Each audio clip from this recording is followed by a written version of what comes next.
ভালোবাসার জন্য তো মানুষ কত কিছুই করে। এবার তেমনই এক ঘটনা ঘটিয়ে আলোচনায় এসেছে রাশিয়ার এক যুগল। যুক্তরাষ্ট্রের নিউ ইয়র্কের ঐতিহাসিক এম্পায়ার স্টেট বিল্ডিং এর সুউচ্চ চূড়ায় উঠেছিলেন কালো রঙের পোশাক পরা অ্যাঞ্জেলা নিকোলাও ও ইভান কুজনেতসভ। ম্যানহাটনের ফুটপাত থেকে প্রায় 1454 ফুট উঁচুতে ভবনটির অ্যান্টেনা স্পায়ারের কাছে অবস্থান নেন তারা। সেখানে তারা একটি কালো ব্যানার মেলে ধরেন। তাতে বড় সাদা অক্ষরে লেখা, ভালোবাসা শক্তি যখন ক্ষমতার প্রতি ভালোবাসাকে হারিয়ে দেবে, পৃথিবী তখনই শান্ত হবে। বুধবার দুপুর 12:30টার দিকে নিউ ইয়র্ক পুলিশের ধারণ করা ভিডিওতে দেখা যায় ওই যুগল ধীর গতিতে অ্যান্টেনার উপর থেকে কিছুটা নিচের প্ল্যাটফর্মে নেমে আসেন।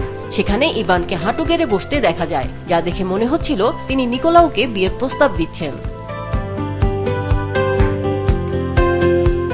যদিও তাদের দেখে মনে হচ্ছিল বিয়ের প্রস্তাব দেওয়ার লক্ষ্যেই সুপরিকল্পিতভাবে এই আয়োজন, তবে এই কাণ্ড ঘটানোর পর ওই যুগলকে গ্রেপ্তার করে police. It's open over there. Just bring her over there so he can come down Just so you before he goes back up.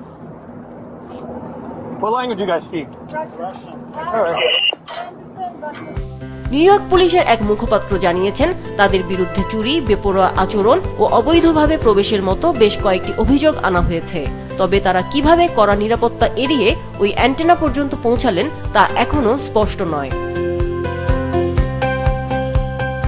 Empire state building এর এক মুখপাত্র বলেন, ওই যুগল চাইলে ভবনের $1000 মূল্যের প্রপোজাল প্যাকেজ ভাড়া নিয়ে বৈধভাবেই এই আয়োজন করতে পারতেন।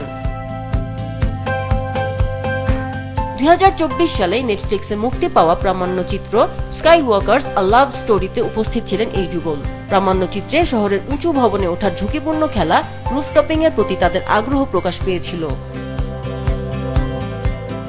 আমিনা লুসি, মাছরাঙা নিউজ ডেস্ক।